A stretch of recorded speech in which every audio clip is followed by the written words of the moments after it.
ସାଙ୍ଗମାନେ, ଏ ଦୁନିଆର ପ୍ରତ୍ୟେକଟି ଲୋକ ଜୀବନରେ ଖୁସିରେ ରହିବାକୁ ଚାହାନ୍ତି। କିନ୍ତୁ ଆଜିର ସତ୍ୟ କ'ଣ ଜାଣନ୍ତି?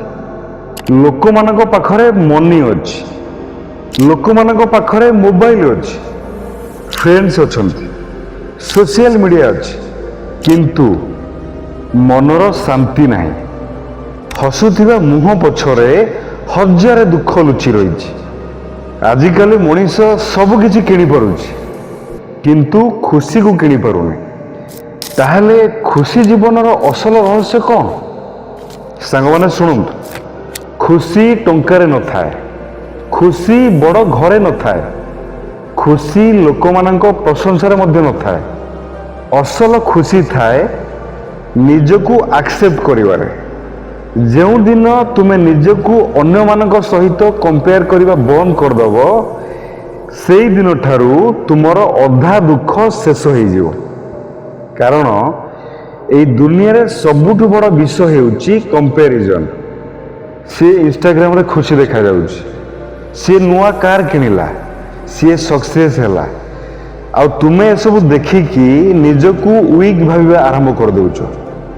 ସାଙ୍ଗମାନେ ମନେ ରଖ, ଏ ଦୁନିଆରେ ପ୍ରତ୍ୟେକ ଲୋକମାନଙ୍କ ଜୀବନ ଅଲଗା ଅଲଗା ହେଇଥାଏ। ପ୍ରତ୍ୟେକ ଲୋକମାନଙ୍କ ଜର୍ଣ୍ଣି ଅଲଗା ଅଲଗା ହେଇଥାଏ। ଦ୍ୱିତୀୟ କଥା, ଯେଉଁ ଲୋକ ଛୋଟ ଛୋଟ ଜିନିଷରେ ଖୁସି ଖୋଜିପାରେ, ସେହି ଲୋକ ହିଁ ବାସ୍ତବରେ ଖୁସିରେ ରହିପାରେ। ମାର ହସ, ବାପାଙ୍କ ଭଲ ପାଇବା, ସକାଳର ଶାନ୍ତି, ନିଜ ଲୋକମାନଙ୍କର ସାଥ, ଏହିସବୁ ହେଉଛି ଅସଲ ହାପିନେସ୍। କିନ୍ତୁ ଆଜିକାଲି ଲୋକମାନେ ସବୁକିଛି ପାଇସାରିବା ପରେ ମଧ୍ୟ କହୁଛନ୍ତି ମୁଁ ଖୁସି ନୁହେଁ। କାରଣ ସେମାନେ ନିଜ ମନକୁ ଶାନ୍ତ ରଖିବା ଭୁଲିଗଲେ। ସାଙ୍ଗମାନେ, ଜୀବନରେ ସବୁ ଜିନିଷ ପରଫେକ୍ଟ କେବେ ବି ହେବନି। କେବେ ପେନ୍ ଆସିବ, କେବେ ଫେଲୁଅର ଆସିବ, କେବେ ନିଜ ଲୋକମାନେ ମଧ୍ୟ ଛାଡ଼ିକି ଚାଲିଯିବେ।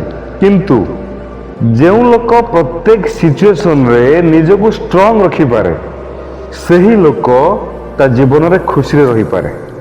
ଆଉ ଗୋଟେ କଥା ମନେ ରଖନ୍ତୁ, ଦୁଃଖର ସବୁଠାରୁ ବଡ଼ କାରଣ ହେଉଛି ଅଧିକ ଏକ୍ସପେକ୍ଟେସନ୍। ତୁମେ ଯେତେ ଅଧିକ ଲୋକମାନଙ୍କ ଠାରୁ ଏକ୍ସପେକ୍ଟ କରିବ, ସେତେ ଅଧିକ ଦୁଃଖ ପାଇବ, ସେତେ ଅଧିକ ଆଘାତ ପାଇବ। ସେଥିପାଇଁ ନିଜକୁ ଭଲ ପାଇବା ଶିଖ, ନିଜ ସହିତ ସମୟ କାଟିବା ଶିଖ, ଛୋଟ ଛୋଟ ଜିନିଷରେ ଖୁସି ଖୋଜିବା ଶିଖ। କାରଣ ଖୁସି କେଉଁଠି ବାହାରେ ନଥାଏ, ଖୁସି ତୁମ ମନ ଭିତରେ ଥାଏ।